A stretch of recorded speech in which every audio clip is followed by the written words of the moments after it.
So in this video, we're going to be dealing with inverse of a function. Remember that a function is a one-to-one relationship between two sets where each element of the first set, which is called your domain, has one and only one corresponding partner in the other set, which is called its image. Now, for an inverse, we denote, or the sign for the inverse is as follows. So we have the function of x with a -1. Now, this means that anything that we see in the function, we're going to do the opposite. Now, let's say we have the function g of x is equal to 3x plus 2. Now, there are 4 steps that we would have typically used to find the inverse. But if you stick around, I will show you Chappie's shortcut. You interchange the g of x to y. Second step says that we change the position of the y and the x. Third step says that we solve for y, and the last step says that we turn it back to g of x. Now, what do I mean by that? So step 1 says that we're going to interchange this, and we're going to change it to y is equal to 3x plus 2. That's step 1. Step 2, says that we're going to change the place values. Or anywhere we see x, we put y, and when we see y, we put x. So we have x is equals to 3y plus 2. And the last says to then solve for y. So we're going to solve for y. So the first thing we're going to move is this 2. So this 2 is plus 2 here, we're going to minus 2 here, minus 2.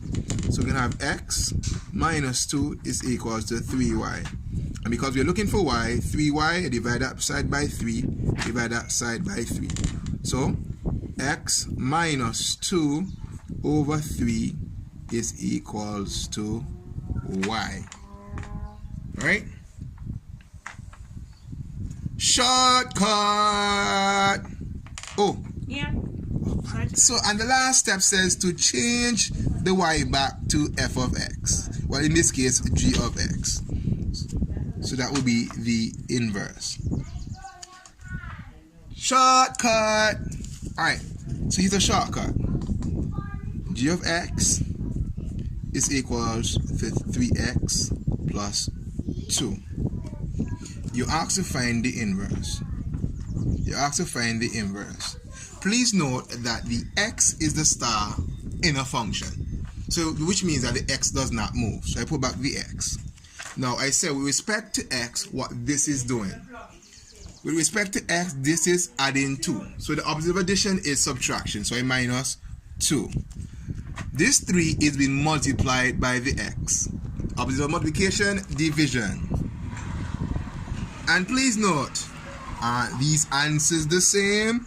X minus 2 over 3 is in the same as x minus 2 over 3. The only difference is, instead of having 1, 2, 3, 4, 5, 6 lines, I've done all of this in just 2. Let's look at another one. Let's say we have h of x.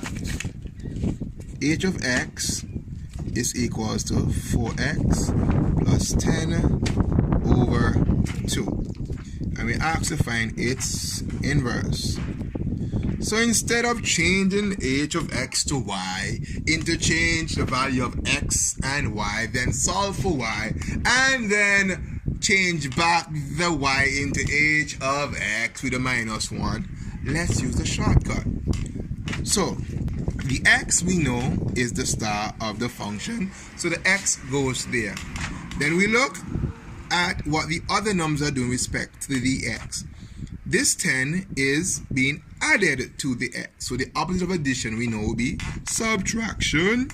So it becomes x minus 10. Now this 4 is being multiplied. Opposite of multiplication, division. And this 2 is dividing. Opposite of division is multiplication. Now you might be asking, what if we had a complex fraction? What if we had a complex fraction? So I'm going to do one side by side, Chappie shortcut versus the regular interchange. So let's say we had f of x is equal to 2x plus 6 over 3x minus 4. Right?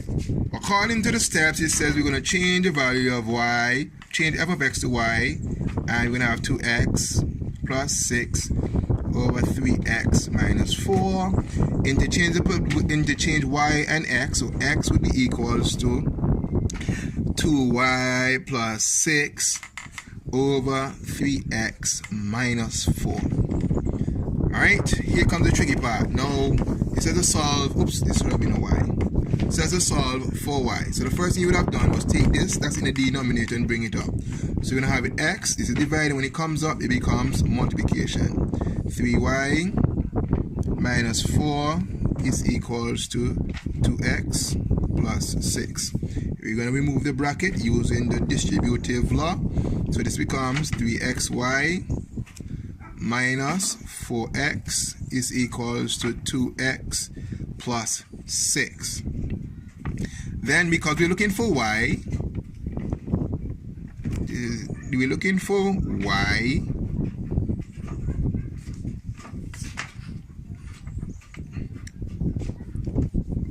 y, oh, this should have been 2y plus 6, 2y, y. Because we're looking for y, we need to put the y's together. So this y is going to come on this side. I'll do this part in steps so you can understand. So I'm going to have 3x, y, minus 2y, minus 4x is equals to 6. So we have all the y's on one side. Now we're going to move this 4x.